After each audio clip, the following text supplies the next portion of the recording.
आपने हमारे पिछले वीडियो नहीं देखे हैं तो आप उन्हें जरूर देख लें ताकि आपको सभी जानकारियां समझ में आ सकें और विषय को पूर्ण रूप से आप जान सकें। इसके अलावा अगर आप चैनल पर नए हैं तो चैनल को सब्सक्राइब भी कर लें ताकि आने वाले जितने भी वीडियो हैं उनकी जानकारी आप तक पहुंच सके और आप उन वीडियोस को देख सकें।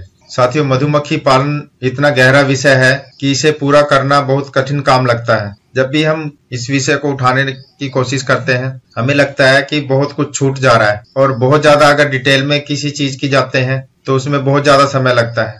तो साथियों, कुछ न कुछ बीच में रह जाएगा, उन सभी चीजों को हम बाद में पूरा करेंगे। अभी हम मुख्य रूप से जिन विषयों को जानना चाहिए उन विषयों पे ही बात करेंगे। दोस्तों, आज का विषय है रानी मधुमक्खी। मधुमक्खी की एक कॉलोनी के अंदर 3 प्रकार की मधुमक्खियां पाई जाती हैं, जिसमें वर्कर मधुमक्खी, रानी मधुमक्खी और ड्रोन जो कि नर होता है। ये 3 प्रकार की मधुमक्खियां पाई जाती हैं, जिसके बारे में हमने पिछले भाग में भी बताया था कि 3 प्रकार की मधुमक्खियां पाई जाती हैं। दोस्तों, रानी मधुमक्खी जिसका कि मुख्य काम अंडे देना होता है, उसके जीवन काल को समझने के लिए हम उसके जन्म से लेकर के मृत्यु तक क्या काम वो करती है उसके बारे में जानकारी लेंगे।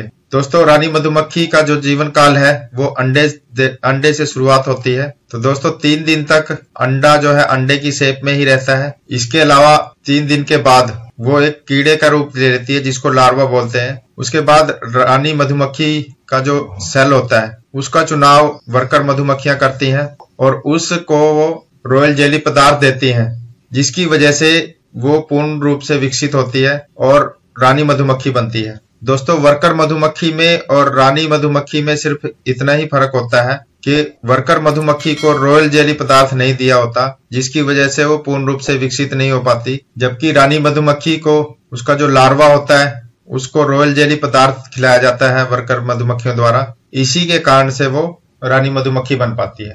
तो रॉयल जेली एक बहुत ही ताकतवर चीज होती है जो कि बहुत जल्दी ग्रोथ करके वर्कर मधुमक्खी को रानी मधुमक्खी में परिवर्तित कर देती है। दोस्तों, रानी मधुमक्खी का स्वभाव बहुत ही शर्मीला होता है। जब भी हम उसको देखने की कोशिश करते हैं तो वो कहीं ना कहीं छुपने की कोशिश करती है। दोस्तों, इसके बाद लार्वा जो है 8 दिन तक लार्वे की स्टेज में रहता है। उसके बाद मधुमक्खियां जो है लार्वा को बंद कर देती हैं एक सेल के अंदर, जहां पे वो 16 दिनों तक रहती है। तो 16 दिनों तक वो सेल के अंदर रहने के बाद उसमें से रानी मधुमक्खी अपने आप बाहर आ जाती है और ड्रोन के साथ मैटिंग के लिए वो तैयार होती है। और ड्रोन के साथ जो मैटिंग है वो लगभग 1 हफ्ते के अंदर उसको पूरा कर लेती है वो, और उसकी जो मैटिंग है वो हवा में होती है। और जो नर या जो ड्रोन रानी मधुमक्खी के साथ मैटिंग करता है वो तुरंत उसके बाद उसकी डेथ हो जाती है, वो मर जाता है। रानी मधुमक्खी के डंक भी होता है दोस्तों, जो कि दूसरी रानी मधुमक्खी को मारने के लिए ही इस्तेमाल करती है। आमतौर पर एक मधुमक्खी के डिब्बे में या कॉलोनी के अंदर एक ही रानी मधुमक्खी रहती है। अगर किसी डिब्बे में 2 रानी मधुमक्खियां हो जाती हैं तो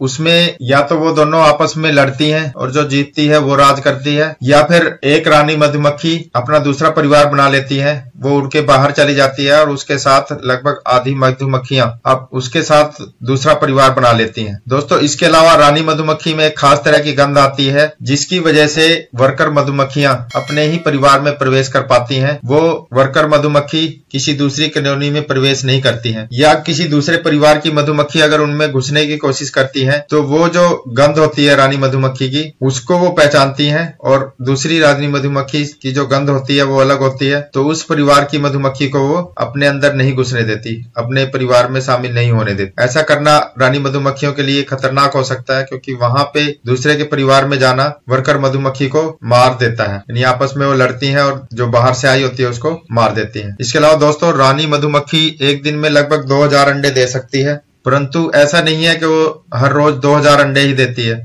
वो इसका डिसीजन खुद लेती है कितने अंडे देने हैं, क्योंकि हर अंडे का जो पालन पोषण करना होता है, अगर मधुमक्खियां कम है तो रानी मधुमक्खी अंडे भी कम देती है और रानी मधुमक्खी वर्कर के हिसाब से ही अंडे दे पाती है। तो जितने ज्यादा वर्कर होंगे कॉलोनी के अंदर उतने ही ज्यादा अंडे देगी रानी मधुमक्खी और उतनी ही तेजी से कॉलोनी की ग्रोथ हो पाती है। इसके अलावा रानी मधुमक्खी अपने लिए कोई काम नहीं करती सिवाय अंडे देने के, यहाँ तक कि अपना खाना भी खुद नहीं खा सकती, उसको वर्कर मधुमक्खियां ही खिलाती हैं। इसके अलावा दोस्तों, हर मधुमक्खी का अपना एक सिस्टम होता है, उनकी एक अपनी आंतरिक समझ होती है और आंतरिक प्रक्रिया होती है जिसके अनुसार वो अपना काम खुद करती हैं। हम उसमें किसी भी प्रकार का दखल नहीं कर सकते और ना हमें करना चाहिए। हम केवल उनको थोड़ा सा दिशा निर्देशित करते हैं, उनकी कार्य प्रणाली के